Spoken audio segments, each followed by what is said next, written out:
What it is, what it do. You tune into the Jose Morales podcast. I'm your host, Jose Morales, and we're back in the ring with a special guest, my man David Pena. Yes, sir. But I call him DP. I felt weird saying his name. This is my guy, DP. DP is in the building.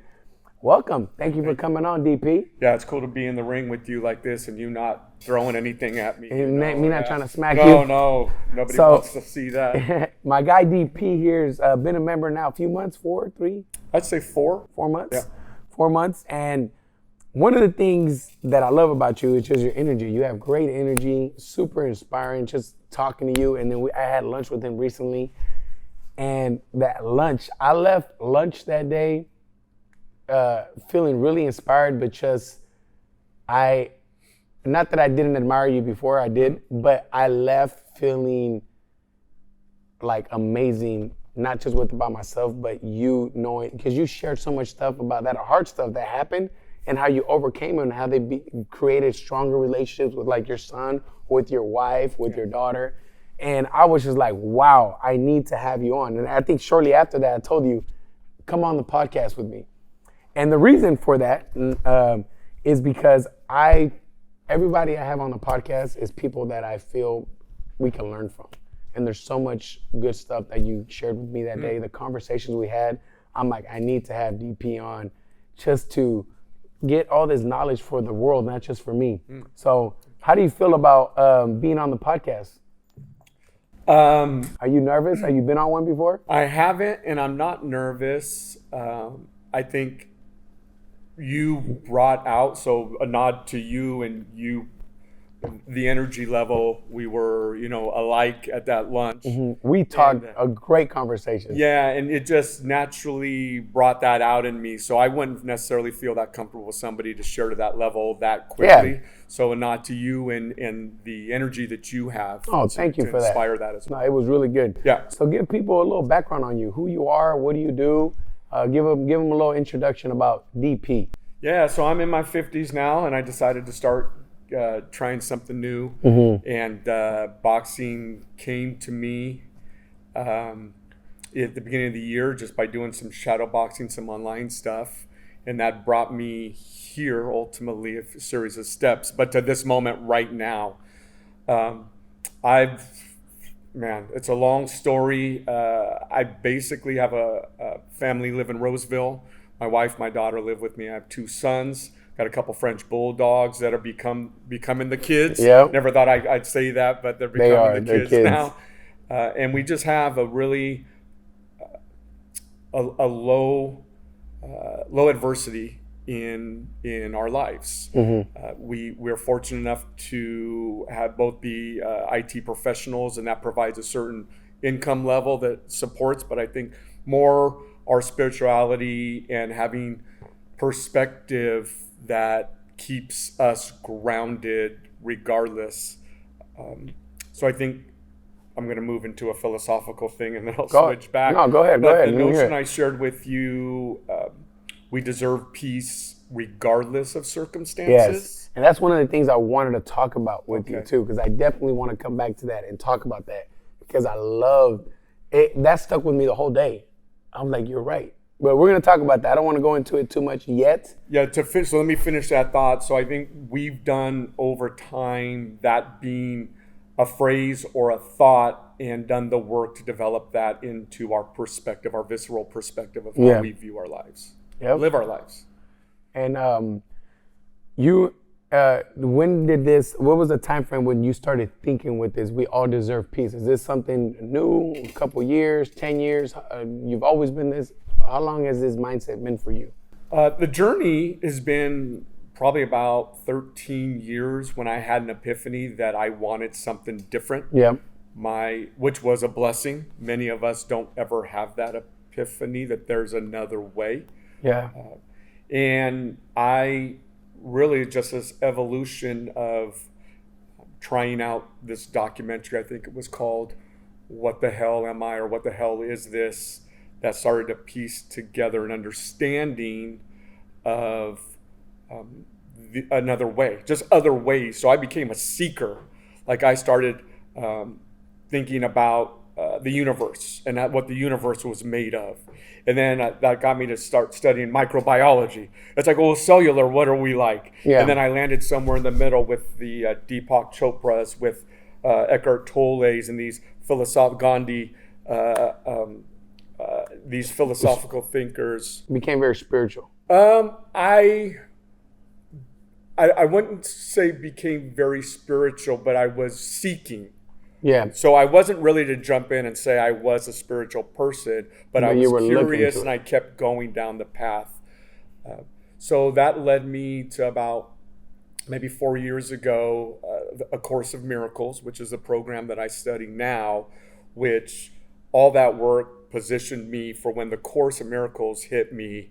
It was like this series of light bulbs going off of where I am in my life. And that's where the notion of we deserve peace regardless of circumstances is a foundational tenet of that. And it inspired me too. When I think of that, the complexity that many of us live our lives in, it just all falls away. It's like, or we can look at it this simplistically and go from there. Yeah. So this happened 13 years ago, your journey, that's when it began. How do you feel now, 13 years later, after seeking all that, gaining all that knowledge, and following through with that? How do you feel DP changed 13 years of this journey? So I'm going to go back to one of the other tenets of the Course in Miracles. I'm going to call it ACIM, which it's easier to say, of course, is that there's a notion that we are going on a journey somewhere. Many of the teachings are a path to somewhere. ACIM is another inspiring tenet is we are already there. We just have an amnesia to what we already are. So in other words, I am already a child of God. I am innocent. I am loving and forgiving. Just conditioning through society and my upbringing has overlaid this oxidation, so to speak. ACIM and that journey allowed me the opportunity to restore back to what I already was, what we already are. Yeah. And that was like, when I could create space and quiet my mind, I would notice these thoughts come up. And these things I'd never thought about that would just stop me, and I'd sit in these ideas or these epiphanies about life, and they're always simplistic in nature. And I'd be like, it could be something where I would call my son and I go, Justin, what do you think about this? And he'd be like, Dad, ain't nobody think that way, man. He goes, slow down and help me understand. And then we'd have a great conversation about it, catching up.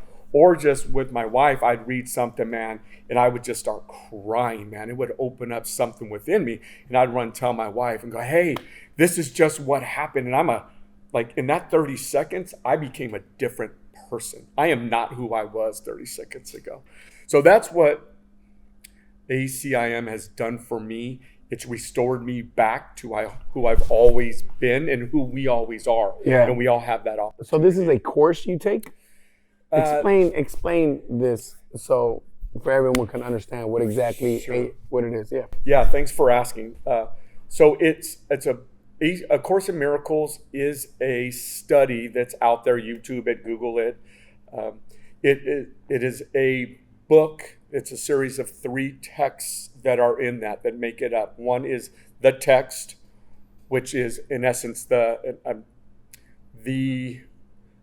it's the instructional manual for A Course in Miracles. Mm-hmm. So that's the text. There is a manual for teachers in there, which is, now that you have this knowledge, what can you do with it and how can you use it? And then the third is the lessons. So there's 365 lessons in there that you read daily that are really that incremental, that micro build up into those shifts. So it's more of a, the phrase is, it's more of an evolutional process. It's not a revolutionary process. Yeah. So it was that series of micro lessons that changed my belief system from complexity, drama, societal tendencies into love, forgiveness, and simplicity. Is it religion based? Is it like, oh, Christianity or anything like that, or is it, what is it based? Is there? Yeah, so there are pieces of it that tie, but just in form. So we believe in God. We're the children of God. His Son is Christ, and then there's a Holy Spirit, which is the voice for God. But that's about where it is. I mean, many of the teaching or philosophies have integration points where ideas touch each other. But I think I shared with you, A Course of Miracles is not about changing who you are, which I think that's many of our organized religions are about, changing who we are, doing things different. It's about changing your perspective of what you experience. So I can choose to see this situation differently at any given time. And in times of adversity, if you can create that space and just say, I can choose to see this differently, it allows you that opportunity to shift away from anger, frustration, whatever it is you do, into peace, love, understanding. So have you done this, you did this alone, and then did your wife end up eventually doing it also, your kids, or is it just you? Explain that. Yeah, so I'll be honest with you, it's a lonely ass journey, man, because it's you having it's a very, very much an individual journey, and it's not out there. You're not going to go find a Course in Miracles study group like over there. So for me, it's probably been, I'm not going to say good or bad. It's been just an interesting learning process to do it on my own. There are people in my life I share it with, and my wife understands the concepts and she reads the concepts. So we have a shared understanding and we can have conversations with it as well. But other than that, that's it. Yan Yon. No. And I wanted to share with you the manual for teachers. There's a passage in there about any time that you're sharing about the Course, God is with you. So for me being nervous or prepping, there's no need, because I feel confident that whatever it is that God's looking for me to express here to maybe reach somebody, it's just going to come forward. Otherwise, I'm overcomplicating what we're doing here and what the opportunity.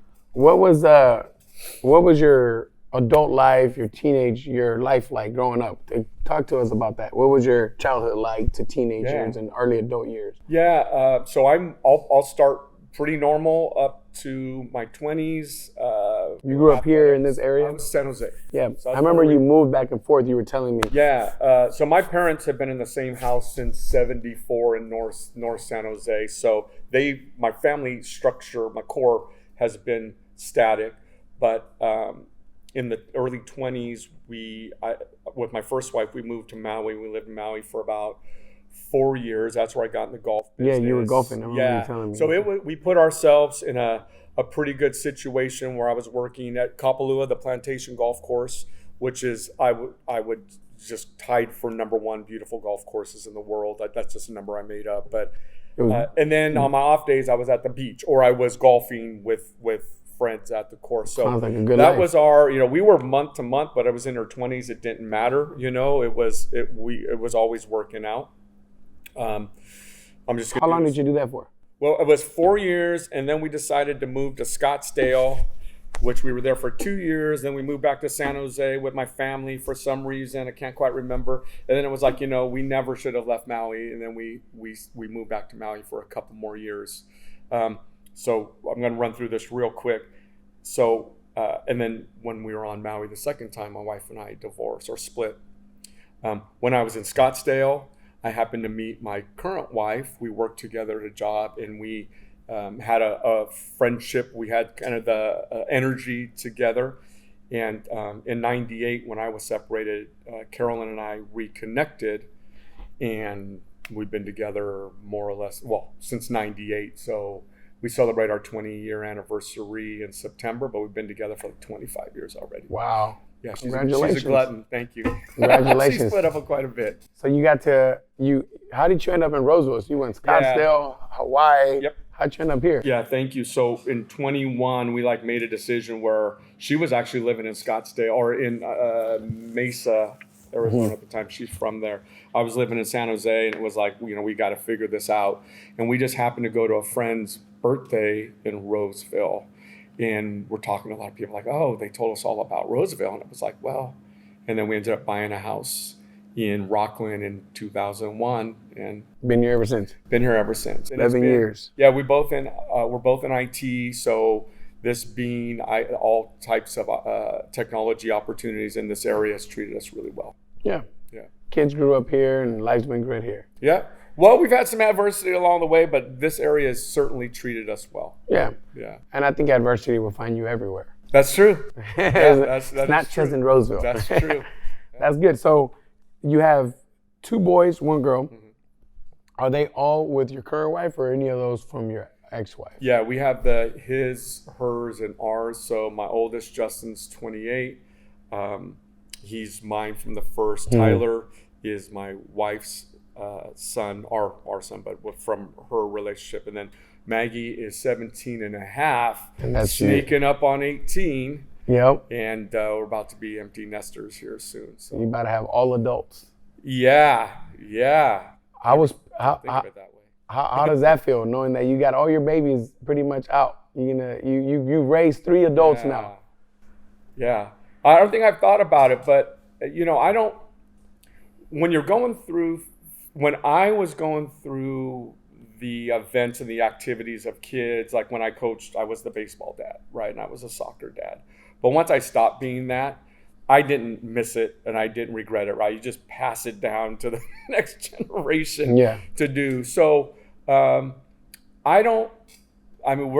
perspective is that, my daughter's beautiful, young, becoming a woman, and we're excited to see what her future looks like. And our focus is to be a part of that future. And that's about it. Those are the only sort of not ground rules, but what our focus is at the end of the day, regardless of what she's going through or her struggles or what she wants to be, we just want to be a part of her life. Yeah. And how was it with your 2 boys? How was it being a stepdad in a way? How was it coming into that? And then how was it raising your son? Yeah, good question. So I'll start with Tyler. So he started living us when he was like 3. So it was a challenge, right? Anytime, and I'm sure there's people that will be watching this that have been in that situation. How do you navigate through the complexities of that? Who am I supposed to be? And it wasn't natural for me. Tyler was very different than my son, and they still are different. So Tyler was is still to this day a unique personality type.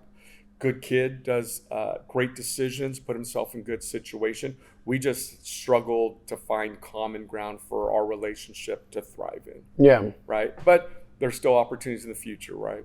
Mm-hmm. Justin, so we're going to start with that one. Justin is a heroin addict. So he managed to get through high school with addiction. He's 20, I think I said he's 28, but he has, I think in December he'll be celebrating 7 years of sobriety. That's huge. Yeah, it's a big deal. And it always sticks with me. When he tells his story, he uses the term real deal. So he was a real deal user. And so at this point in our life, we're just lucky to have him in our lives. There was a lot of days when he was going through his addiction.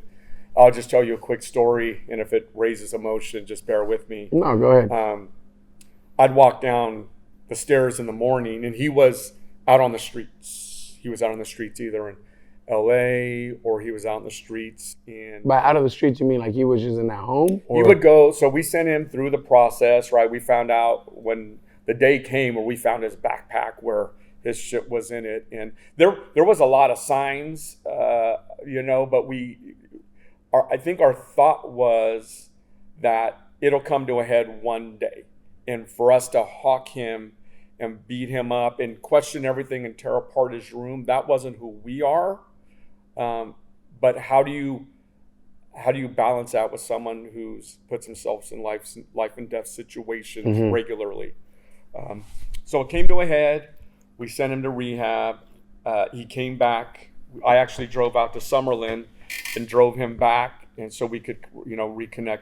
And the next day he used, and then that set off this series of him going to addiction, going to rehab, going to outpatient, finding some level of success, struggling back and forth.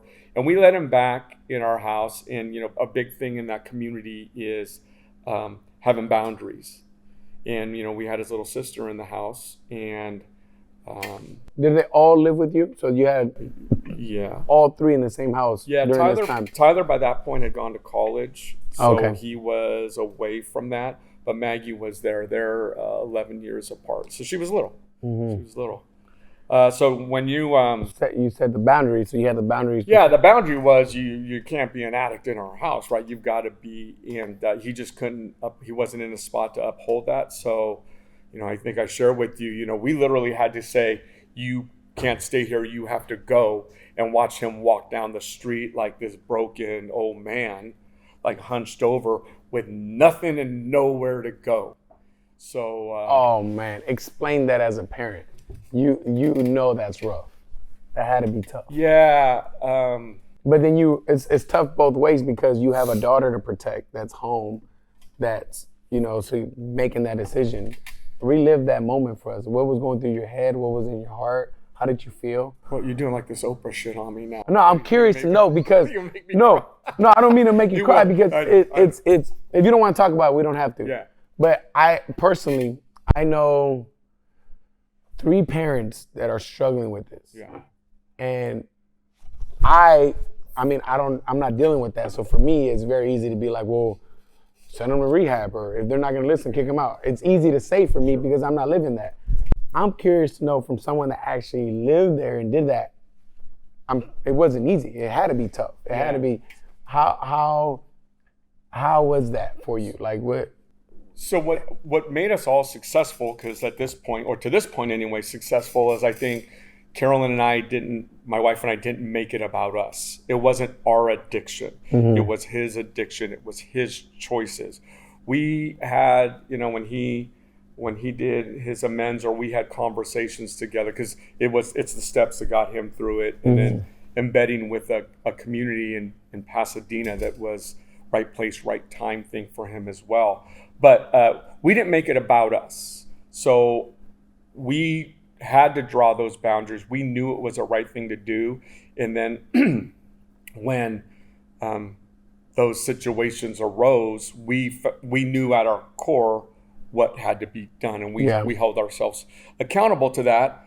I don't think that was difficult for us in a sense of making those decisions. Of course, the emotion of it is never going to leave you. And it's so counterintuitive as a parent to just watch your kid walk down the street with nothing. But, Well, how was your relationship with him during that time when he left? Like, did he have anger towards you? How was he? Because I know now, and it was a big thing because you had to make that move for him to grow from that because you became... And now you guys have a super good relationship. You said he's probably one of your closest friends. How was he then, though? We know that's how he is now. How did he act towards you guys during that time? Was he upset? Yeah. No. Justin's a very down to earth. Oh, that's good. Very eager to please. He's a dude that dudes want to be around. Yeah, solid dude. The real deal. Yeah, I have in that way. Yeah, I have a group of friends. We're going on a camping trip this weekend, 24 of us, and Justin's part of that crew now. And like they all can't wait to spend time with Justin and hang out with Justin, So, but during that time, he just went with it. He just went with the flow. And he did his best to fit in and be normal, but foundation we didn't have normal. So, I can think of dozens of situations where he went to the bathroom for too long, or we'd be driving somewhere at 9 a.m. and he'd fall asleep and I go, dude, what the hell? And So these were all the red flags. These are all the red flags, and he was, and addicts are, master manipulators. So it was never about the thing. It was always about something else or me. Or if you were in it, it was about you. Stop. I'm not, I would never, whatever that set of things were. And that's still a difficult because, being optimistic by nature, you want to believe that what he's telling you. That's true. But you just know it's not, right? It's like, so that's a real difficult situation. But if Justin were here, he'd say that was the absolute support model that he needed from us to help him to be successful. Yeah, because he's doing great now. Tell us about this brand. Tell us about your brand. Oh, yeah. So go ahead. I'll let you talk about it. Yeah, so a few years ago, a couple guys in SoCal started a brand called Don't Stop Trying, or DST is really what it's referred to. But the thought behind it and the message is pretty clear. Don't stop trying, right? So it's an inspirational message around not just addiction but mental health, and even when, and we all know, and I've seen this, that it's a dark place for people, given these things that are put in front of them, these addictions, these health issues. So just the notion of just don't, whatever it is, don't stop trying. Don't stop trying. So Justin actually took the brand over this year, and we're looking for ways to grow it and grow the website and just continue to get the message out. Yeah. They do a lot of cool, like I'm looking at that logo right now. That's really, really cool. We do the shirts, hats, yes, pants yes, too, joggers. Yeah, the hoodies are the kind of the big ones. That we sell. So yeah. Where can we look at this for anyone that's probably Instagram, Don't Stop Trying, or you can find me maybe, and I can hook you up with that. I didn't really think through that, but definitely on Instagram is where he does marketing now, and where you could find the shop.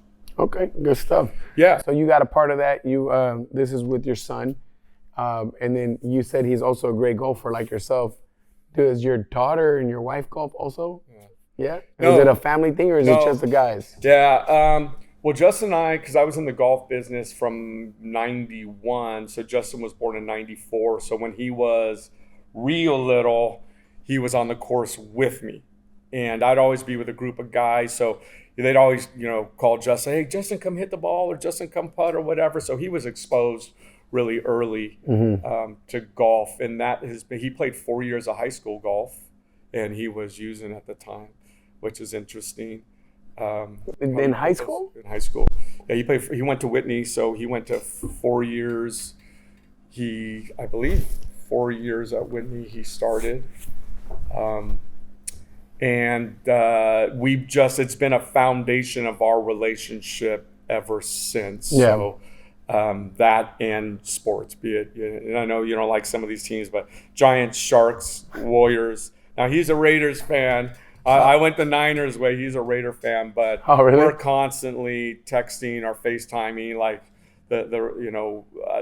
a player got traded off my phone. I'll get the notification, then my FaceTime will hit, and it's Justin, right? And it's like, oh man, what the hell is with those types of things. So yeah, we've been fortunate enough but golf, 5 hours, 6 hours together, rooting for each other, is just a different type of it. And for parents that are looking to get their kids into sports, there's really no other sport, or there's very few sports that come to mind that you can do together, right? Most one's a spectator, the other one's a doing.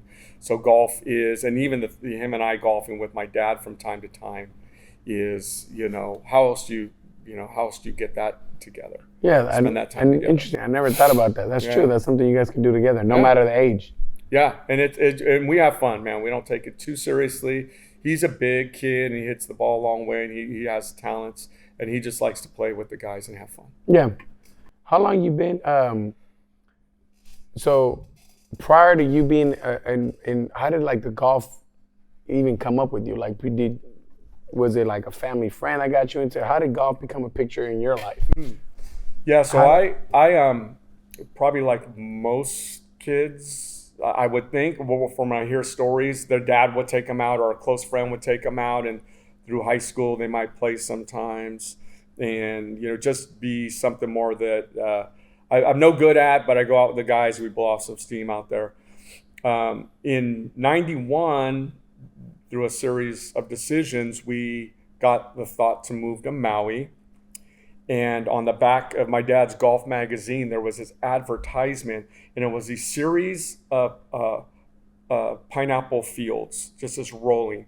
And Kapalua, their logo was a butterfly with a pineapple in the middle, and it just said, "Coming soon," or something, "Coming the plantation course." And something about that just spoke to me.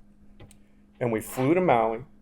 When we moved to Maui, and I drove to Kapalua, I drove to the pro shop of the other course. And I said, "Hey, I'm interested in work at the plantation course."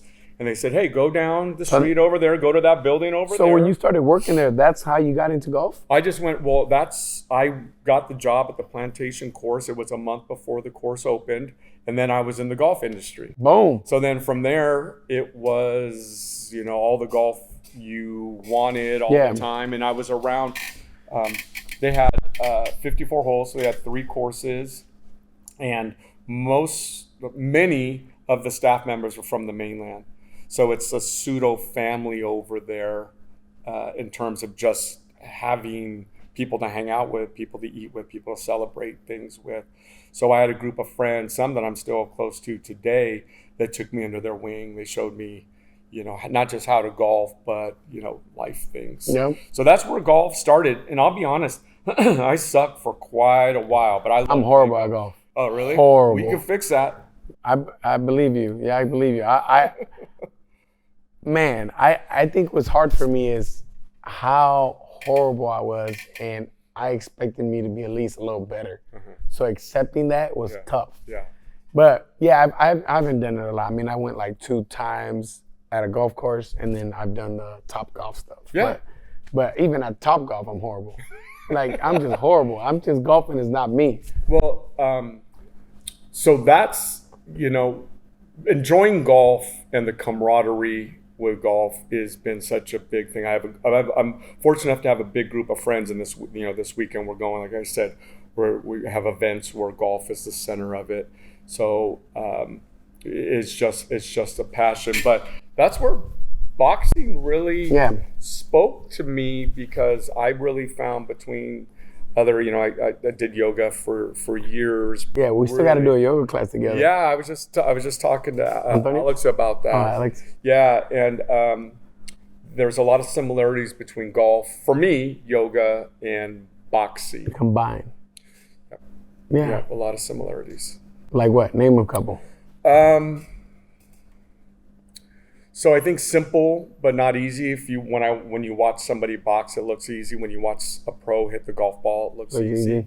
When you watch somebody hit a pose, it looks easy. Yeah. But definitely, it definitely looks easy. Not simple, right? But the underlying work it takes to get there is difficult. And one thing, my sensibilities around work are around, it's called lean methodologies, and what it is about eliminating waste and only doing things that bring clear value.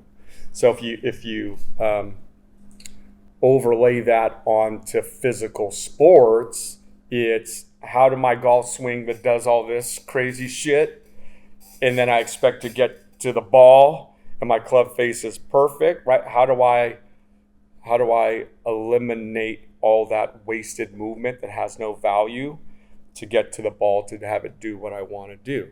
So in boxing, and I'm telling you about boxing, which is a little weird for me, but how do you throw that punch, or how do you roll with no wasted movement and only value add, right? Yeah. And that's what has spoke to me. So I can throw a jab, but how do I throw a jab that is value add, purposeful, and I get my head out of the way?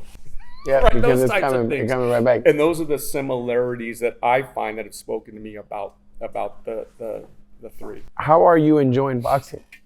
Explain the whole journey. I'm curious to know. You've been here a few months. Tell us from before you got here to when you got here to where you're at now. Yeah, I wish my wife was here, because then I spend a lot of time with her. We both work from home, so we spend a lot of time together. Because I would look to her and she would probably tell this inspired speech about how much I talk about boxing. Oh, really? And the gym and the people, the team here. Well, thank you for that. Yeah, you're welcome.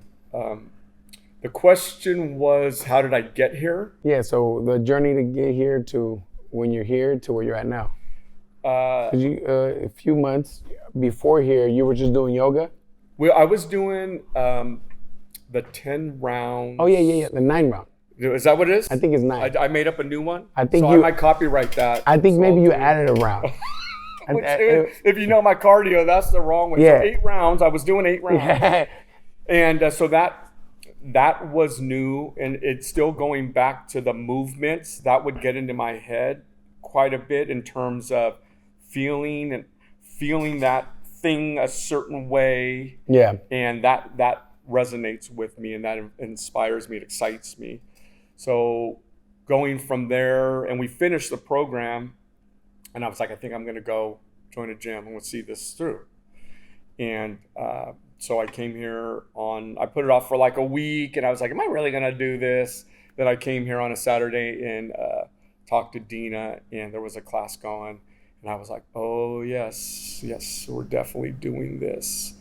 Well, why did you feel that way? What did you see that attracted you? Well, I've shared this with you before, that you've created an energy and a team here that makes it easy to feel accepted and cared for. Yeah. So first and foremost, if for some reason you're watching this and you're not doing this, put down your vulnerabilities and come here, because you can, or bring up your vulnerabilities, depending on what the good one is, and come here and immerse yourself in this energy. I was telling, it's not uncommon for this place to be full of people. The kids are working out over here, and we have a class over here, and people are doing their work over here. But it's like, it's not controlled chaos, because chaos is a shitty word. But it's just controlled energy, and I'll look over there, and one of the younger kids is doing knees up, arms up, and they're by themselves. No one's watching them. And it's like that, the discipline that it's been instilled here positively, it just fires me up. And I'll text you after a class, and I'll see it, and I'll go, man, my energy is through the roof right now because of what I experienced here. Oh, yeah, that's huge. Yeah, thank you for that compliment. Yeah, it's amazing. I mean, it's just a team. Like I said, everybody. Antonio is the dude, man. He's an amazing dude. Yeah. Coach Alex. So yeah, I could definitely understand where you're coming from as far as the energy, because it's not just me. It's everybody. Everyone putting it together, and I do love seeing the little ones or somebody, because typically you got to push the kids, and you got to be like, hey, come on, you got to do that. But when you get them to understand of why they're doing it, it's a lot easier than having, you still got to push them, but it's a lot easier because they kind of start pushing themselves. And that's one of the things I try to educate the coaches on, is get them to understand what they're doing. So it's easier to get them to do what you want them to do, especially with kids. Well, yesterday you were here and you were having a private with one of the kids, 12 years old? Yeah. Something like that. Uh-huh. And it was just so fun to watch, watching you do what you do, and coaching him and inspiring him, and positive but challenging him, and then watching how it resonated with him and how he reacted to that. And even just coming out of the round. Right? You're going to come out of the round like that? It's like come out of the round, and then you shifted something in him in that moment. Yeah. So it's amazing to watch. It might be subtle to some, but if you are at that energy level. Yeah, and I think you also understand it a lot better too, because you're a teacher. You understand what a conversation or teaching somebody something, what it does. You can see the difference. That's a good point. So you could definitely, most people probably don't understand it because they don't have the eye for it yet. Yeah, that's a good point. So that's probably why. So you've done that. You've been here a few months. You recently started doing the sparring. You did the OG sparring. Yeah. Explain us how that went down, and what were your thoughts that made you even want to get in the ring?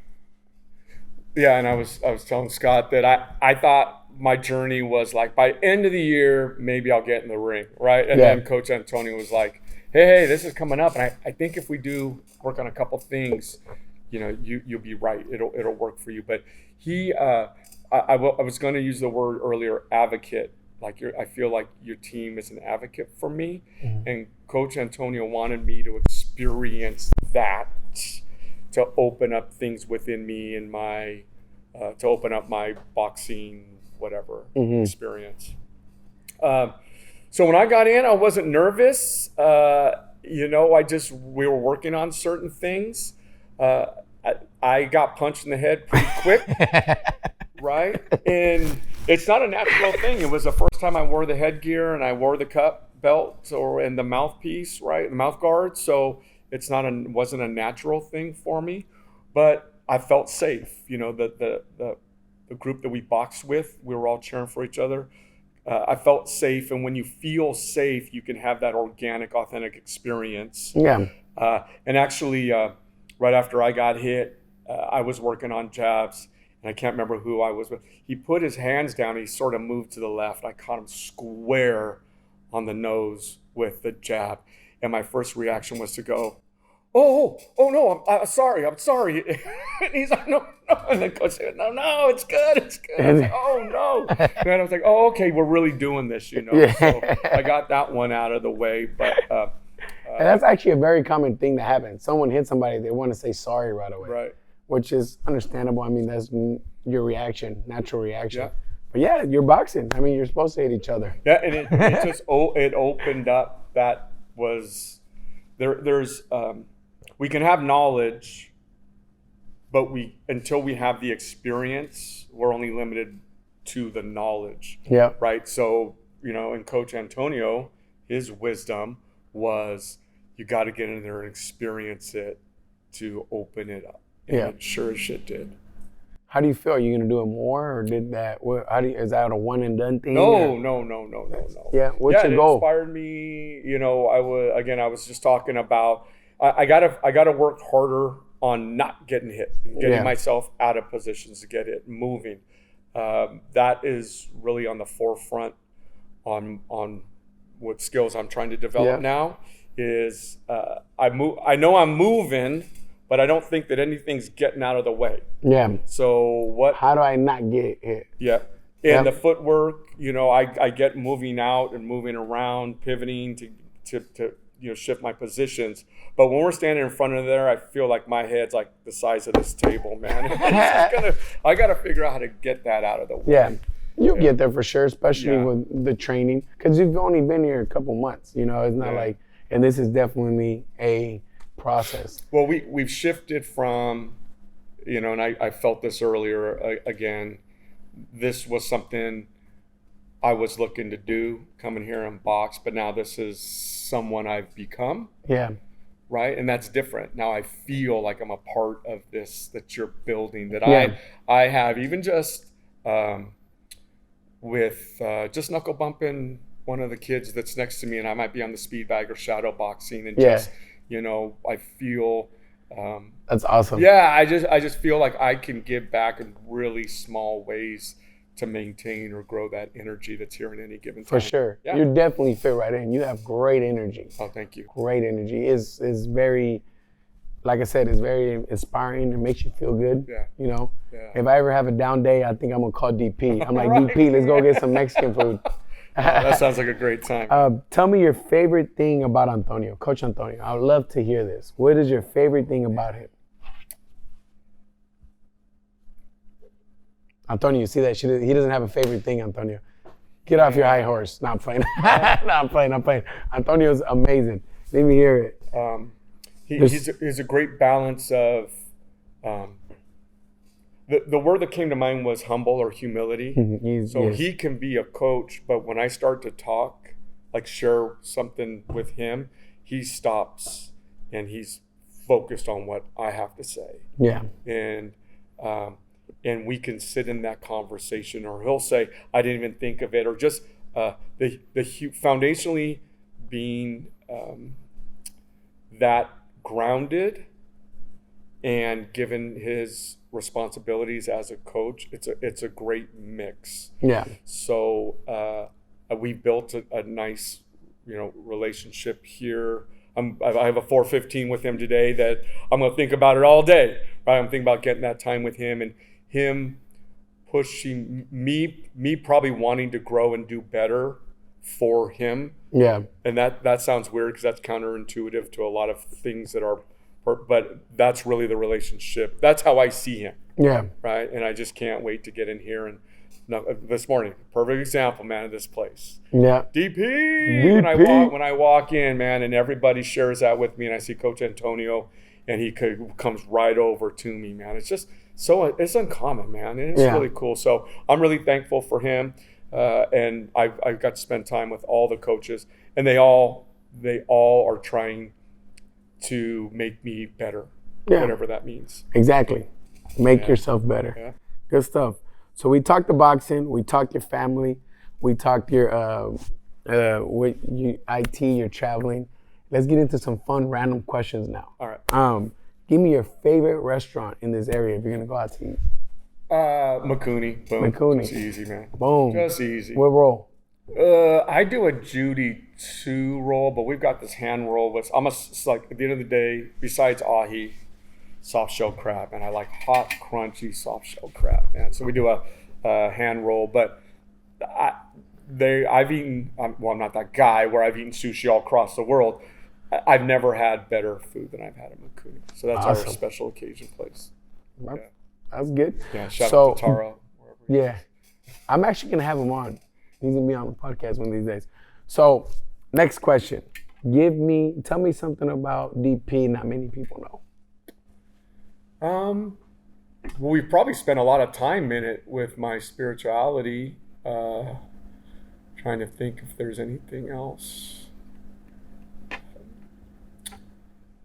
And that's such an easy question. But I think I've shared it. I don't think I'm a complex, deep guy in terms of who I am. I think maybe who I become, there's complexity within that.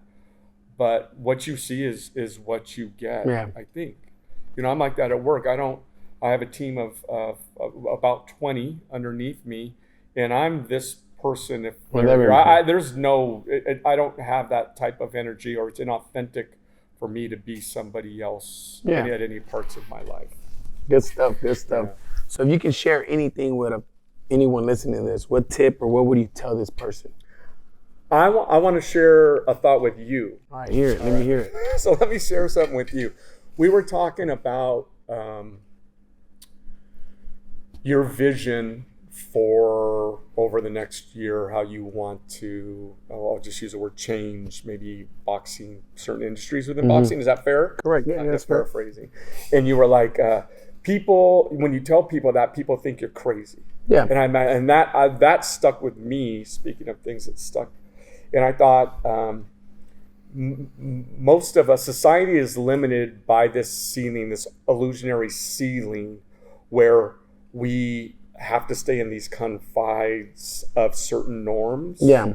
Right? 100%. And it's illusionary in nature. It doesn't have to be that way, but we just are conditioned for it to be that way. So for you to have these aspirations that are bigger than what people say, most people aren't going to know what to think because it goes against their perspective. It bounces up against how they've been conditioned to think. So people would call you maybe a visionary and you see things different than others. Yeah. I don't think not that you're not, but I just think you're not limited. You don't put artificial limitations on what can be.